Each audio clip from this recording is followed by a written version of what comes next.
ఈరోజు తెలంగాణ ముఖ్యమంత్రి ఒత్తిడికి తలొగ్గి ఈరోజు ఈ రాష్ట్ర ప్రభుత్వం ఆపిందనేది పూర్తిగా అర్థమవుతూ ఉంది. ఈరోజు ఎందుకంటే ఎంపీ గారు అడిగినప్పుడు ఏం చెప్తున్నారు వాళ్ళు? ఈరోజు మన ఇరిగేషన్ మినిస్టర్ స్టేట్మెంట్ ఏముంది? ఈ స్కీమే అనవసరం అంటే తెలంగాణ ముఖ్యమంత్రి ఏదైతే ఒత్తిడి చేశాడో దానికి అనుగుణంగానే ఇరిగేషన్ మినిస్టర్ స్టేట్మెంట్ ఇస్తున్నాడు తప్ప ఈ ప్రాజెక్టు చేపడతామని ఎక్కడా స్టేట్మెంట్ ఇవ్వట్లేదు. అంటే దాని అర్థం ఆయన ఏం చెప్పినాడో అసెంబ్లీలో దానికి అనుగుణంగానే నిర్ణయాలు జరుగుతూ ఉన్నాయి. ఈరోజు పర్యావరణ అనుమతి తీసుకోలేదన్నారు.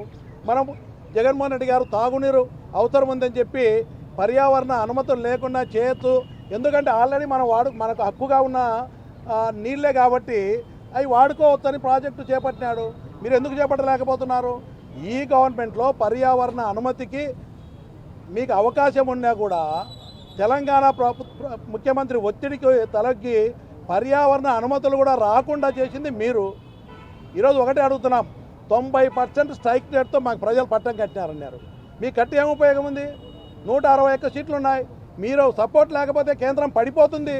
మీరు చిన్న పర్మిషన్ తీసుకొచ్చేదానికి కూడా ప్రజలను రాయలసీమ ప్రాంతాన్ని ఎడారి చేసైనా పర్వాలేదు కదా, కానీ ఈరోజు తెలంగాణ ముఖ్యమంత్రికి తలొగ్గుతా ఉన్నారు. ఈరోజు మీకు చిన్న పర్మిషన్ 90% స్ట్రైక్ రేట్ అని గొప్పగా చెప్పుకుంటున్నారు. ఎంపీలన్నీ అవే, ఎమ్మెల్యేలు మేమే అంటున్నారు. ఏం చేయండి మీరు అందరినీ కూడా? ఈరోజు నేను బాధాకరమైన విషయం, హౌస్లో వరదరారెడ్డి ఉన్నాడు, సుధాకర్ యాదవ్ ఉన్నాడు, ఉత్త కమలాపురం ఎమ్మెల్యే ఉన్నాడు, కడప ఎమ్మెల్యేంది. కనీసం వాళ్ళు భయపడుతున్నారు.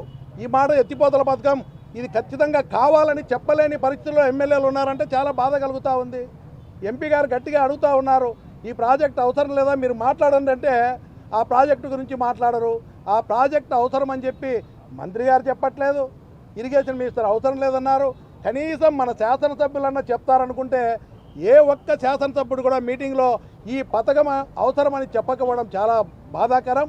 వీళ్ళు కూడా ఈ ప్రాంతానికి అన్యాయం చేసే విధంగా మాట్లాడకుండా మీరు ఇదే విధంగా ఉంటే శాశ్వతంగా ఈ ప్రాంతానికి అన్యాయం చేసిన వాళ్ళుగా మిగిలిపోతారు. కాబట్టి ప్రతి ఎమ్మెల్యే కూడా నేను మాట్లాడాలని కోరుతా ఉన్నా. కూటమిలో కడప జిల్లాలో ఇంతమందికి ఎమ్మెల్యే సీట్ ఇచ్చినారు, అన్నీ గెలిచినారు. ఈరోజు ఏం చేస్తున్నారు మీరు? ఒక్క ప్రాజెక్టు గురించి మాట్లాడాలంటే గవర్నమెంట్కి భయపడతా ఉన్నారు. మీరు భయపడితే అన్యాయం జరిగేది రాయలసీమ ప్రాంతానికి.